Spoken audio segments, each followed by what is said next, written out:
what's the next phase? Well, the next phase is the emotional deconstruction process, isn't it?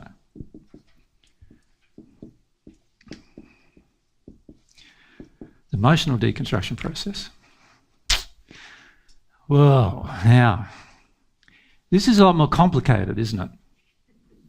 Because the intellectual deconstruction process is the same way that we intellectually analysed anything in our lives prior to now. So, you know, when we went to school, we were taught this intellectual process of reason, logic, asking questions, answering questions, and so forth, till we get to the point of what we call understanding in our mind.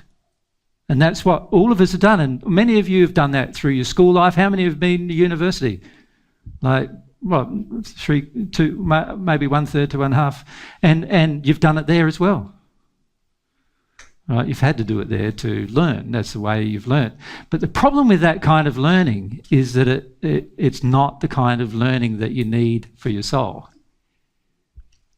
And nobody's ever taught you how to learn at the soul. And so the problem with that then becomes that all of God's stuff, all of the truths of the universe, and the truths of the universe now I'm talking about that go from the 6th dimension onwards, which is where we'd like to head, right? All of those truths are dependent upon understanding at the soul level. So we're going to have to learn how to learn with our soul. Does that make sense? And this is the thing you've been resisting, learning with your soul, right? Rather than with your head. Now, learning with your soul requires emotional processing.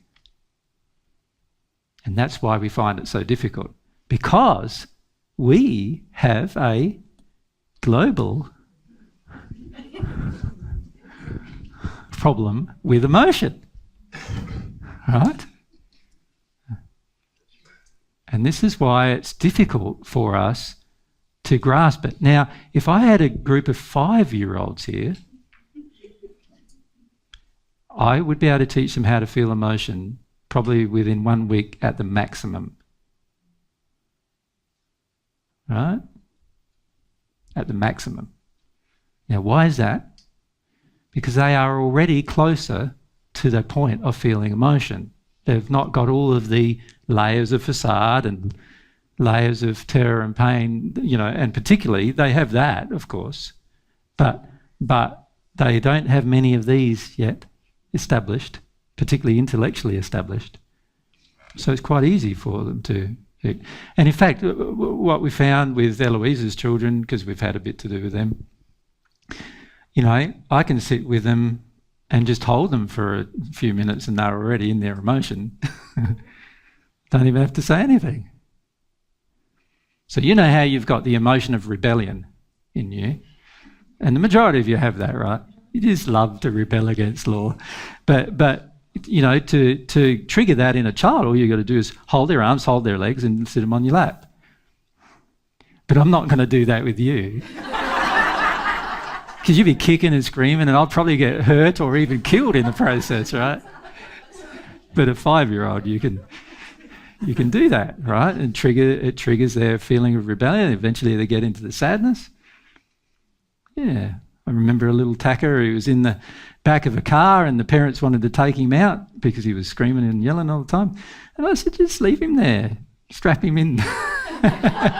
So they strapped him in. He screamed and yelled and threw things for about 2 hours, and then after that he got into crying and he got into repentance, and within 3 hours he was done.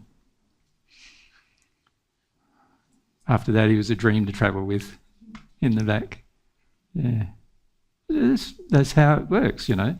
For a child it's quite simple because the child hasn't got all of that intellectual layer to deconstruct and hasn't got all these blockages to the emotion either. Right?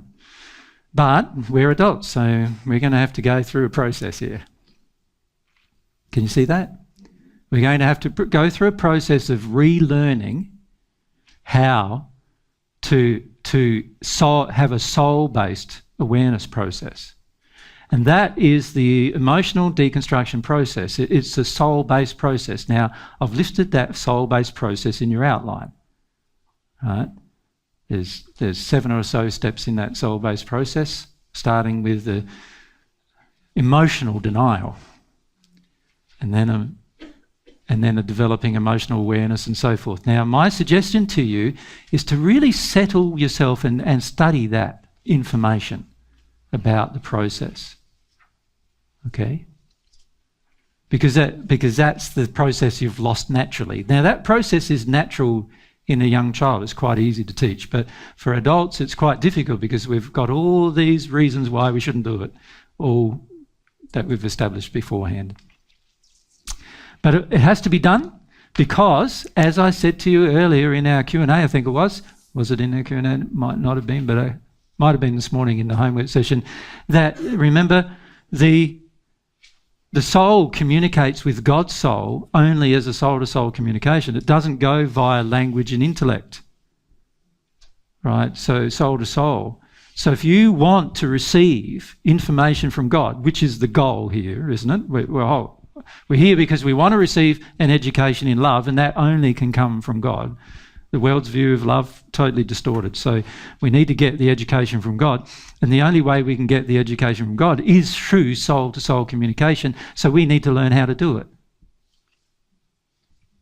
That's all we need to do, learn how to do it.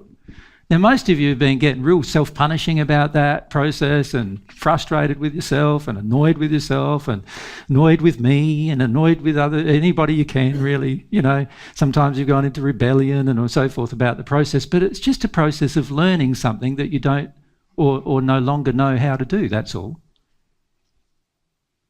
And it's going to take some time.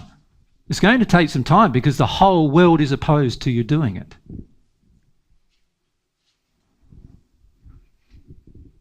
And currently you're opposed to doing it, otherwise you would already be doing it. So currently you're opposed, and then the world's opposed, and then the spirits around you are opposed, so, you know, it's like, who's not opposed?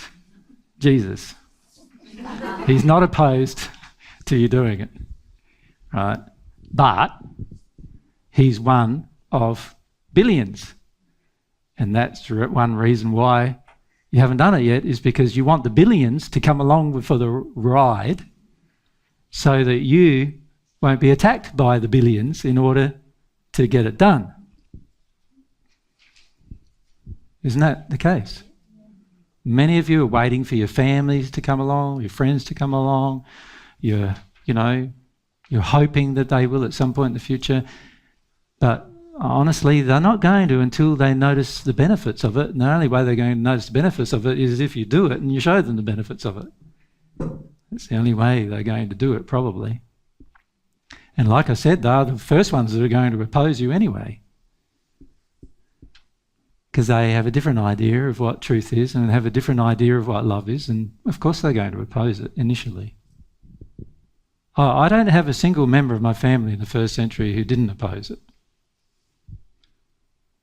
Eventually they all came around. Eventually. For some it was like hundreds of years it took, but most of them, a lot of them did it after I died and came back to them afterwards. My mum, my brothers, most of them. My 2 sisters, no, they took longer. They were in the spirit world before they did it. But my brothers, they did it then. My mother did it then. My father did it after I died.